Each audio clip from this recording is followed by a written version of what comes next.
Good morning, good afternoon, or good evening everybody. Welcome back to my YouTube channel and to another layout design video. This week's layout design is for an HO scale layout in a very substantial space. The portion of the basement available for the railroad is approximately 68 feet by 20. Initially, from the client's description, I thought this red line was the limit, but further discussion turned out that this end area was available as well, allowing me to use the full 68 feet of the length, provided an entryway was left to get to these two doors. The stairs are just off the picture to the bottom where the mouse is now. In the middle of this area is a sitting area, couches and a TV, and in this corner is a wet bar. There's going to be a large format TV attached to the south side of this wall.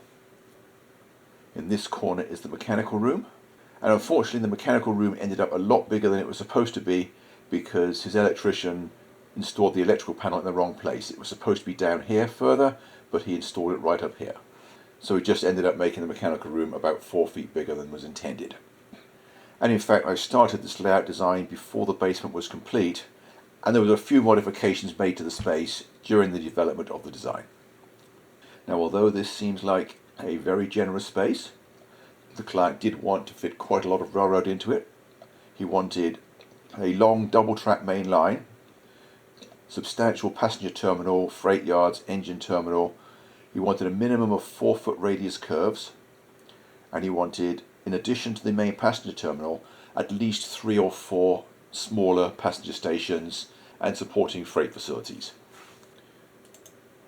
This was my first attempt to use the bulk of the length of the room, allowing a 4-foot wide walkway around this end. There was something else he wanted, was minimum 4-foot aisles if possible. But we talked about the possibility of a swing gate allowing this end of the room to be used more efficiently. So here is the first layout footprint that I came up with.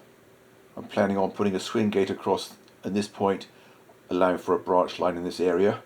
And I felt this was a good location for a coal branch because a substantial coal mine was one of the things on his want list.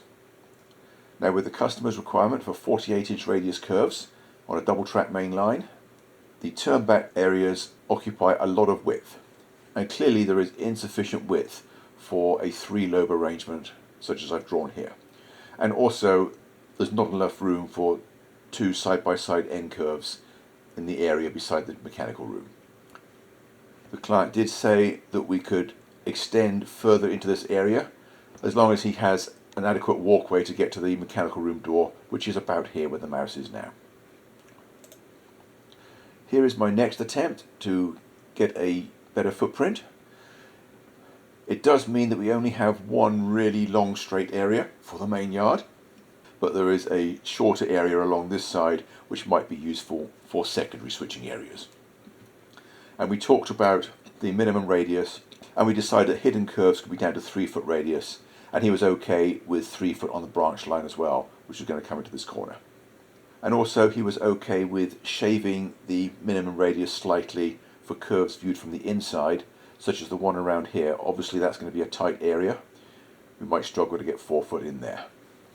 Now, the original idea was to go with one full scenic deck with a subterranean staging level, although discussion with the client quickly revealed that one scenic deck was not going to be enough to fit everything he wanted. So we started working on combinations with 2 scenic levels plus subterranean staging. Here is my first design with the mainline routing worked out. You can see we have a good long area for the passenger terminal and main yard, although there is a bit of a curve in it part way, and I'm hoping that's not going to be a problem. I needed to drop to 42-inch radius around this end, as we always thought I might have to. The intention is that the mainline grade starts down at this point. We need a single loop of helix in order to drop low enough around this part of the run to get to the subterranean staging level. By redesigning the swing gate, I was able to swap the branch line so that it ran in the correct direction heading towards the main yard. And that created an interesting flyover arrangement at this point, in order to get the branch line nearer the backdrop with the main line curve around the front, where it can be a larger radius.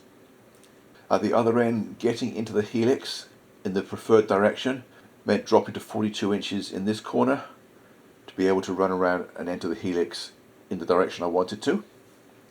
And this whole area of the railroad is likely to be very tight because Helix B needs to be 4 tracks wide between the second and third levels. But remember earlier I mentioned that the client told me I could use an extra few feet of this space if I needed to. So I drew this red line asking him if that was what he meant. But he wrote back and said that was too much because the aisleway along the south side would be a little bit on the tight side. So the maximum amount of space available down here is around halfway between what I have now and the red line. Here is my next version where I was able to open out this curve slightly, and also by this stage of the process I'd realised I wanted to run the opposite way around the helix, which would have solved the original alignment problem but created one with the helix now being moved around to the side of the mechanical room instead of at the end. Also I have elongated it. The reason for that being that now that it's 4 tracks wide, it's best to have a little more reach-in distance between the levels because of the width of the roadbed on each level. It's better to have more than the minimum of 4 inches. And this length oval allows for a 6-inch rise per lap at a 2% grade, although we did eventually drop it down to 5 inches separation and reduce the grade. But that was much later in the process. And here I'm showing 2 possible alignments into it. The sharp S-curve that stays within the confines of the train room, and an easier alignment if we're able to cut through the corner of the mechanical room. And I've shown how this area around the outside of the helix is a good opportunity for an industrial branch, allowing for some serious industrial switching. It's far more advantageous to make this area available on the main level rather than the higher level, which is at a better height for viewing trains running through scenery, whereas the middle level is going to be at the optimal operating height. Here is another version with the oval helix being above the corner of the mechanical room instead of on the end of it, and that appears to work a lot better. We now end up with a lot of unused space here, and in later versions of the plan I cut that out and reduced the footprint of the railroad by a few feet, giving the client more open basement. Yes, I know that's something that doesn't often happen with my layout designs, using up less space than I'm given. Now I mentioned earlier in this video that the home for this railroad was still being constructed while I was working on the design, and at about this point in the design process parts of the basement changed. The living area in this portion was reorganized, and instead of having this long east-west wall there was going to be a short north-south wall instead, somewhere around here. The client did give me the dimensions and I will show you that in the next slide. And there was one other change, which when I first got the news my heart really sank, because it turned out that there were now going to be 2 support columns in the middle of the basement that we had no idea were going to be there before. Here is the new basement layout. These 2 black dots, one here and one here, are the locations of the 2 new support columns, and they were 4-inch diameter steel screw jacks. Originally the client was going to have them boxed in with drywall. I told him not to do that because it's a lot easier to hide a 4-inch diameter round post than about a 10-inch square one. You have to excuse the background noise, my dog just came in. Here is the short interior wall I told you about. It's going to be just long enough to put a flat screen TV on it with the sitting area here. And although we've gone with a 4-foot minimum aisle everywhere else, the client said it was okay to be down to 3 feet at this point, because if there's a couple of operators standing here, anyone needing to get past can just walk around the other end of the wall. I was told that I could extend the end of this blob out a few more feet if I needed to, but I didn't think there was going to be any gain doing that, so I did not take that offer of extra space. This is also the first time that I've actually drawn in anything on the staging level. I've included the largest staging yard that will fit under the main yard, a reversing loop around this helix, and another reversing loop at the other end. It doesn't need to go all the way around the outside of the helix. There's enough space for it to stop short. And not only do the reversing loops allow for easily turning trains in either direction, but it also provides a continuous run available for testing and running in locomotives before building the upper levels. That last reason is why I've run 2 tracks around this portion instead of putting the turnout here. If this portion was a single track, it would not be a continuous circuit. With the support post being added in this area, We either had to go around the outside of the post, which would have made the benchwork in this portion very narrow, or we had to put a jog in the wall for the mechanical room. Otherwise the post would have been right in the way of where the helix had to go. Fortunately, nothing was put in this corner of the mechanical room, and we were able to gain this extra space. I now turn my attention back to the middle level, and if you recall, this is where all the major operation is going to be. I've sketched in two possible locations for the engine terminal, because a large roundhouse can be a pretty awkward chunk of railroad to fit into a layout. This is not intended to be the final design of the engine terminal, it's just one that I copied from a previous layout design, just used as a placeholder. For the second support column, the plan is to hide it in a tall grain elevator. The client did say that he wanted a major grain elevator on the railroad, and this seemed like a good place to put it. Both ends of this upper loop arrive on the 4-track helix. There is the inner helix that has come all the way up from staging, and the outer helix just from the middle level. And in order to get the main lines at a different height and allow them to cross over each other, the inner helix makes one additional lap, allowing it to pass over itself, and make good use of this end curve in the process. The two main lines continue more or less parallel, although at different elevations, and the intention is to put a small town on the lower level in this corner, being sure to keep the switching opportunities there minimal because it's directly above the main yard, and probably putting another one somewhere in this area. And both of the support columns on this upper level will be hidden by rocky ridges, because the intention is for the scenery on this upper level to be very mountainous. The next thing I did was to start working on the elevations. Typically I set my base elevations for a 3-deck layout at 24, 44 and 64 inches. However, the client for this design is a little shorter than I am, so we provisionally lowered them by about 4 inches. So I'm aiming for 20, 40 and 60. As you can see, the lower level is entirely at the 20-inch elevation.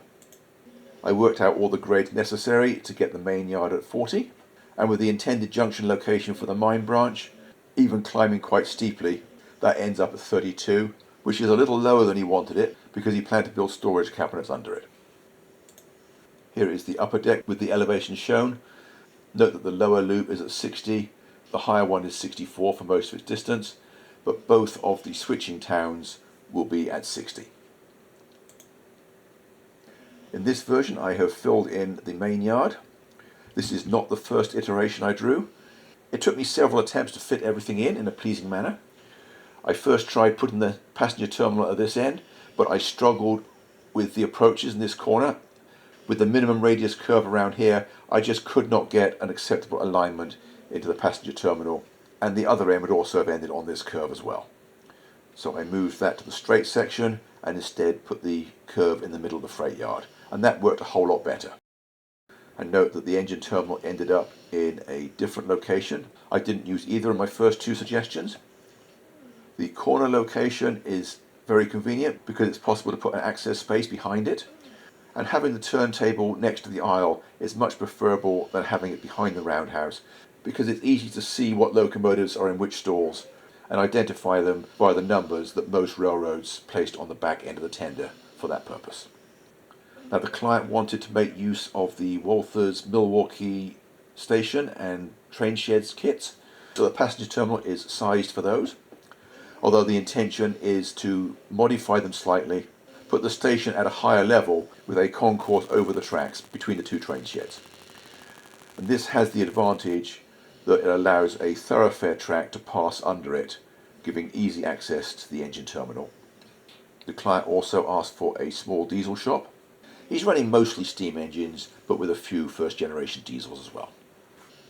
Initially, we did not have any form of coach yard, but the client informed me that he already has several hundred passenger cars. So obviously I want to provide every possible facility for his passenger trains, since that is his number one interest. The other major change in this version is that instead of having the main line grade visible down to the staging yard, we've put it in a second helix, and we've used this whole scenic area for a coal branch. There is now the possibility of 3 mines instead of just one, which the client really liked. Also, he had been asking me for a secondary yard somewhere else, and this was a perfect opportunity to make the secondary yard into a small coal sorting area. Mines 1 and 2 are served directly from this yard, and then the mine branch extends further to mine number 3.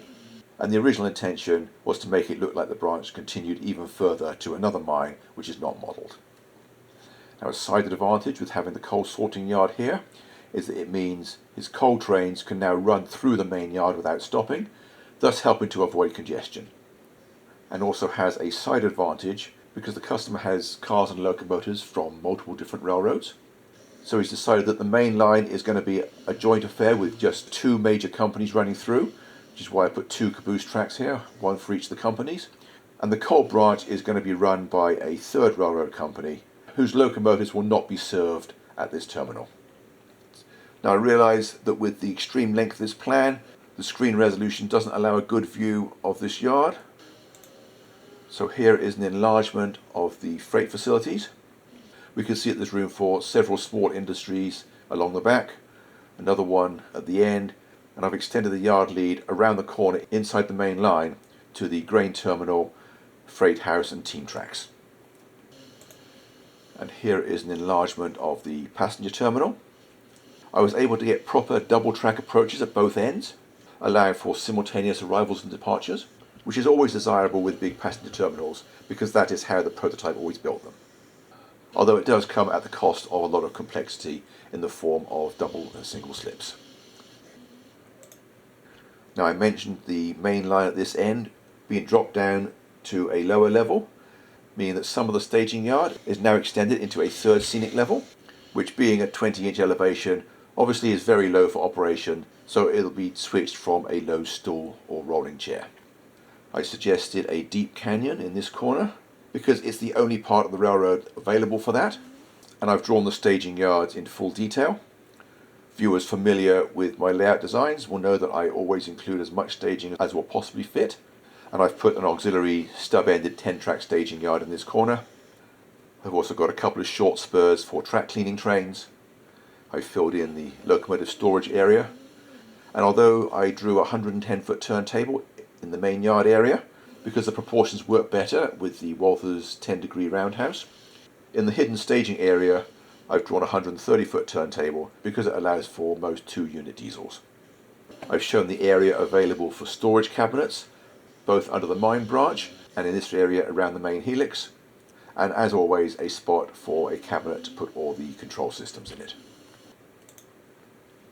Here is another view of the main level. The coal branch I have improved slightly. I have added some truck dumps, which were very common in certain areas.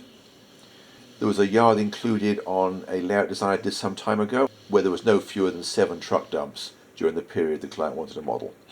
Here I've put 2 at the sorting yard, 1 on each side of the track, and just for variety I've served one of them with a double-ended track, and I've put a 3rd one at the end of the tail track. We're now deciding that the main line ends here. We're not trying to pretend that it continues.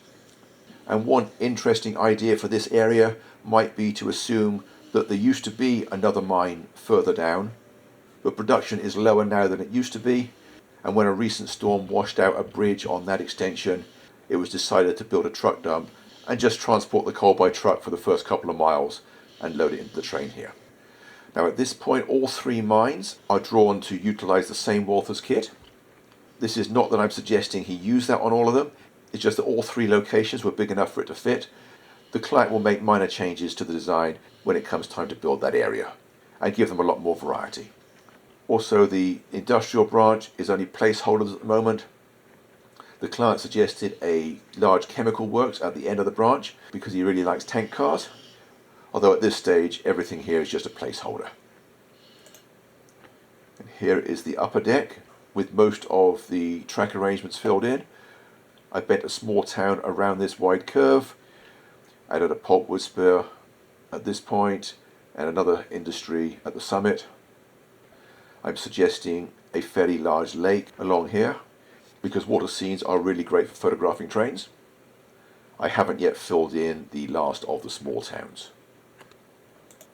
Now here is another view of the main level with the industrial branch filled in. I don't know anything about chemical works, so I just put in some interesting track arrangements and a variety of structures and chemical storage tanks. The client will do his own research for the chemical works when he's ready to start working on this area of the railroad. But for the time being, this is good enough for him, and there was no need for him to purchase additional time for me to research chemical works. The other switching area we filled in mostly as a meatpacking plant, but with a few small industries in this end. One decent sized manufacturing industry in this corner.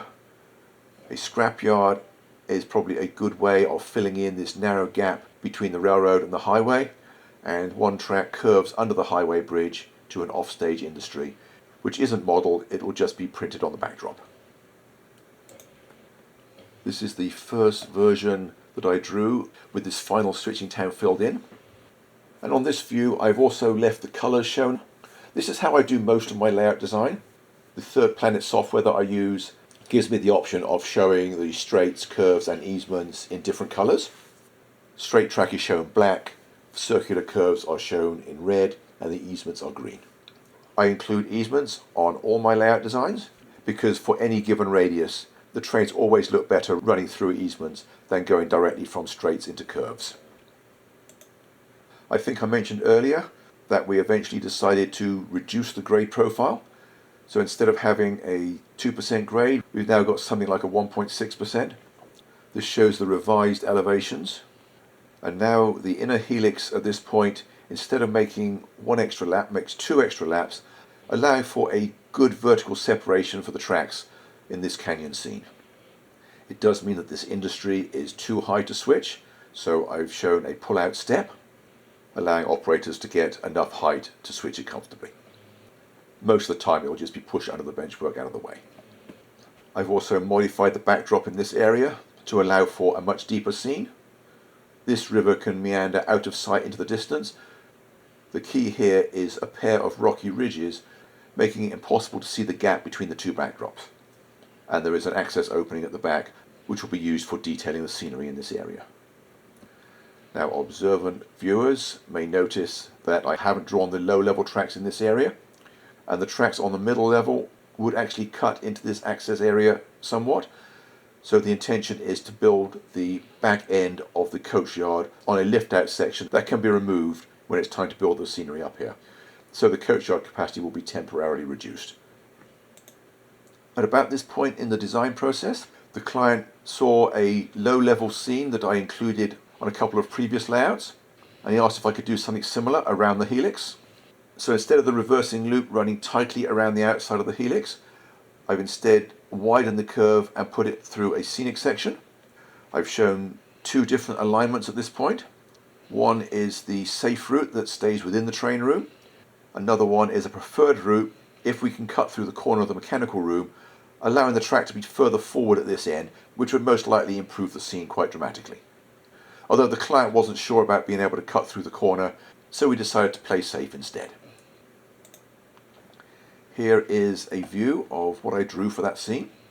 By skewing the bottom lap of the helix slightly, it was possible to change the alignment just enough to come forward and make the scene look good, although we did need to drop the curved radius down to 42 inches. Now, unlike the scene that the client was inspired by, the cliffs cannot be all the way to floor level around here because of the pull-out step that is needed here. So he'll only be able to get cliffs about 8 to 10 inches high instead of down to floor level. The alternative would be to reduce the amount of water and have higher scenery along the front. Having the scenery hit the fascia and break up the water in a couple of places might also be beneficial because it would allow the water to be poured in smaller batches. Next, I worked on the other low-level scenic area, and since we have some dramatic scenery on the other end of the railroad, we decided to keep this flatter. Instead of this corner being a deep canyon, it's now a much shallower bridge, and I've used 3 of the Walthers double-track humped truss bridges, exactly like one of the bridges that I built for the Sydney project, and the water need only be 4 or 5 inches below the track level. I've put a road over bridge at the end, breaking up the curve slightly, and also forcing the scenery to undulate. So there'll be a series of alternate cuts and fills running around this end. At the other end, I've put a grade crossing and also indicated some farm fields around this curve, providing a complete contrast with the mountainous scenery on most of the railroad. And in any farming community, obviously this town is going to need a grain elevator. Now, whether it be a collection or distribution elevator, it depends on whether the farms in this area produce crops or livestock. Now, I have assumed livestock because it's a lot easier to paint 100 or so plastic cows than it is to plant several square feet of crops. So I've made this elevator a feed mill instead of a collection point. Here is a view of the whole of the lower level with the revised elevations. Note that the helix is only now a 5-inch rise per lap instead of 6, with the grades in the region of 1.6%. Here is the middle level with the revised elevations, and the main yard is still at 40. And here is the upper level with the revised elevations, although I think I might have already showed you these on a previous slide. Finally, here is a view of the middle level with all the scenic suggestions filled in. Please feel free to pause this view if you want a longer look. And here is the upper level, also with all the scenery filled in. Once again, feel free to pause the video if you want to. Anyway, that is just about all I have to say about this design. So I'm going to sign off now. Here is one final view of the lower level with all the scenery filled in and the annotations removed. I hope you enjoyed this presentation, found it useful or interesting or both, and I hope to see you back next week. In the meantime, thanks for watching, and bye for now.